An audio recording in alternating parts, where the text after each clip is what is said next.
more Wings of Liberty. So, TT1, why don't you go ahead and thank Blizzard for setting your career in order. Yeah. It's like, you're a Wings of Liberty pro, son. It's all right. TT1 is the blue Protoss from Team Root Gaming in the top left corner. TT1, guy's been around for a long time. He's basically grown up in the eyes of the entire scene. He used to be this young kid, pretty immature, and he's willing to admit it. He used to get into a lot of arguments and spats, and now now TT1 is all grown up, and now he's one of the most important contributors, I feel like, on forums. He's so funny. What is Zimba? Oh, Z-Imba. I was like, Zimba. I thought it was like Zwimba, Zwimba, Zwimba, Zwimba,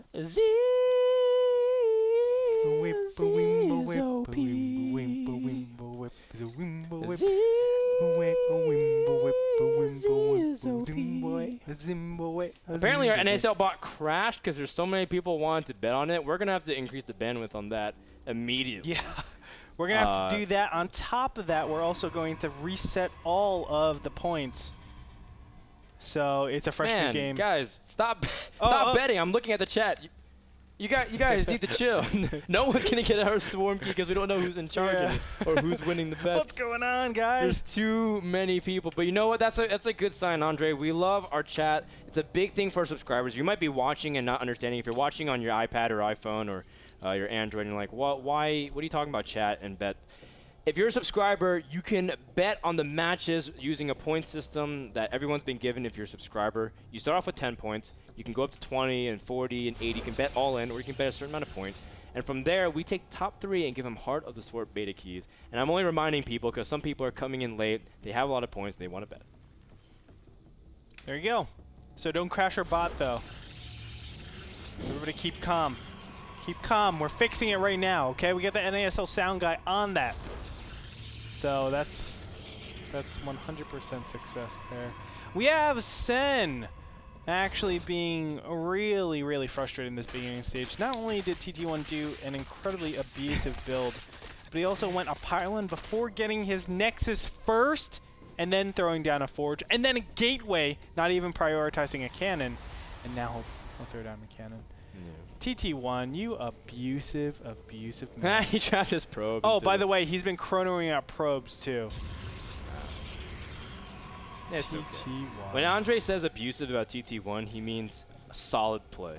Says TT1, you are playing so solid right now. It's true, man. Me and TT1 have history. Yeah, like even when you guys were here, you guys were arguing again. I know, because he was an idiot, man. Okay, so I beat him in our first game, and then he's like, go, Ree. And I beat him ZVP, by the way, and he was very frustrated. And he was like, go, Ree. I was like, why are you so mad? And he was like, you played so stupid. I was like, are you kidding me? I completely outplayed you. Yada, yada, yada. We go to game 3, and he does the same theory of what I did in game number 1. And then I rage about it. He's like, why are you so mad? I was like, TT1, get away from me. I'm gonna kill you. You abusive, stupid idiot. He was so angry. Oh, man. I was so angry. Everybody, Ben came up to me. He's like, Andre, you all right? I was like, Ben, get the hell away from me right now. I was not having it. No, I wasn't really that mean to Ben. I could never be that mean to Ben. But it took a while, and then TT1 came over to me, apologized. I apologized to him. You guys kissed? Yes, we kissed and made up, Frodo. And everything's okay. That describes the relationship between TT1 and Wings of Liberty right now, man. He's just having arguments about what's going on. Now he's back to Wings of Liberty. Got to play a little bit, get everything up. TT1, more of a 2-base tech guy into a 3rd base and just go for an attack that he feels like fits at a certain timing. And in his words, it's his macro build. And I think Sen... You said Sen has a losing record against TT1. Where's that from? I was just thinking of MLG Dallas 2010. Oh yeah, TT1 beat Sen? I actually completely made that up. Okay. Did Sen crush TT1? No, he lost. Sen lost to okay. TT1. I thought you were just making up the fact that TT1 lost. No, I actually said that because Sen has been so AFK from the international scene, and I really feel like these two players haven't really met up too many times in like a big confrontation. That's why I actually said that. I could be absolutely wrong. Actually, I wouldn't be surprised about it, but the fact of the matter is I feel like Sen has just been AFK from the international scene. We haven't seen him at all lately, and I think maybe NASL is the only big international tournament that he's been in. WCS Asia. Well, I mean, that's Asia, man. He's going to WCS Shanghai. That's true, but I mean, he doesn't go to MLGs. He doesn't go to anything but NASL. No IPLs, no DreamHacks, no really. DreamHack, no IEMs, no ASUS assemblies, no invitationals anywhere. No Red Bull Land. But you know what? He's still dominating very well. He is. In Taiwan. That's right. His play still looks really cool. It's cool when you see Hydras and ZVP and win. You know, and hopefully we get to see more of that. It is Ohana, a map that historically does. It said Protoss loses on this map a lot, right? Let me say. You said like what's the win rate exactly? Ohana ZVP. Gotta get the sheets together. Ohana ZVP 100% win rate for Protoss. Really?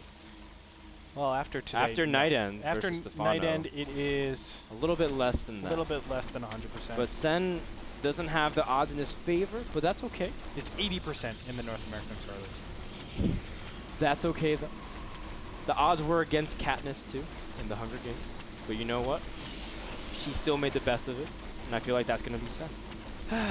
She made a lot of questionable decisions. Telling me, man. I mean, like, she basically lotteried so hard on living. She's like, oh no, not my sister. You can take me to die. Andre, would you let me go into the Hunger Games and you would go? You know, Frodan. Would you volunteer? Would you volunteer as tribute for me? Frodan, there's a lot of hard theoretical questions. I feel like you would do much better in a free-for-all fight to the death arena. You know, I mean, dude, if I learned how to climb trees like that one girl, I think I would smash everybody. Probably. You're very nimble.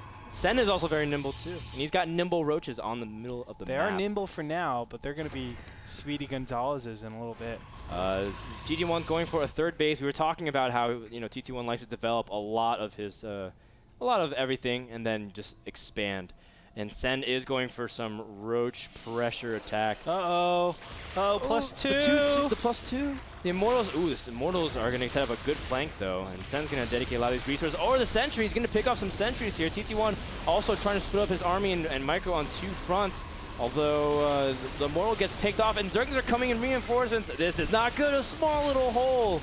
Oh, that is so unfortunate, Frodan. I mean, that is the worst possible luck. Now, there is going to be a warp in, but look at these Roaches. They are ready to pounce.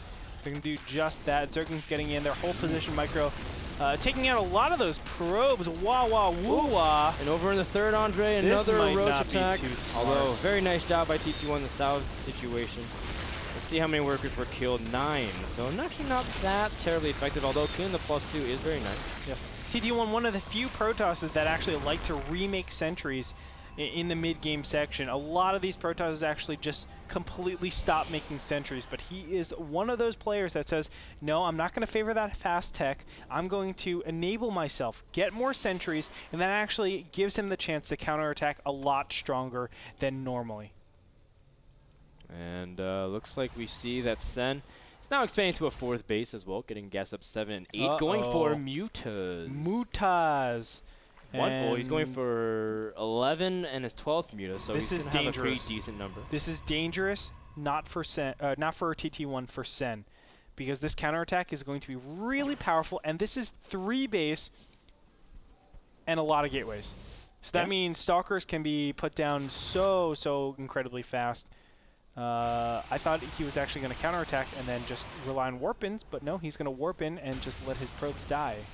I feel like Sentry Immortal though is not that effective against Muse. They lack mobility, and they don't really have that much anti-air. Although TT1 does have a blink on his Stalkers. You'd be surprised though. Guardian Shield is actually really powerful.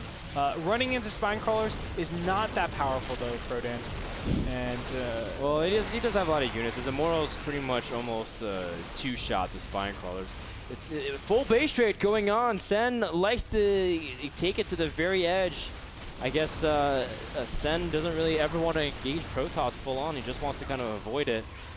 Zergling is coming into the third. Muta's destroying everything. Third base is officially down for Sen. At TT1, he does know about the fourth base. He knows he eventually has to work into it. More spine cars are morphing into the main. Sen trying to pull his drones away from the fight as well. Does Sen clean up everything back at home? TT1 has no real ability to warp in anything of substance. He can pretty much warp in Zealots, and that's about it. Meanwhile, we see another hatchery from Sen. It's expanding higher up into the map. I think this base scenario favors Sen so much. GG calls called out from TT1. Nicely done by Sen. Just making sure he's okay on all different different positions. The natural was spined up.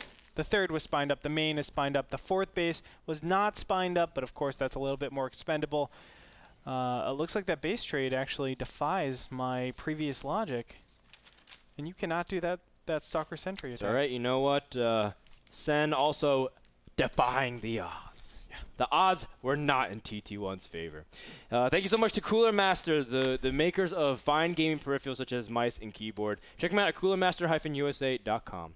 When we come back, next game in this best of 3 series between Sen and TT1. We'll find out if TT1 can take out a game against his old former teammate Sen. We'll be back after this.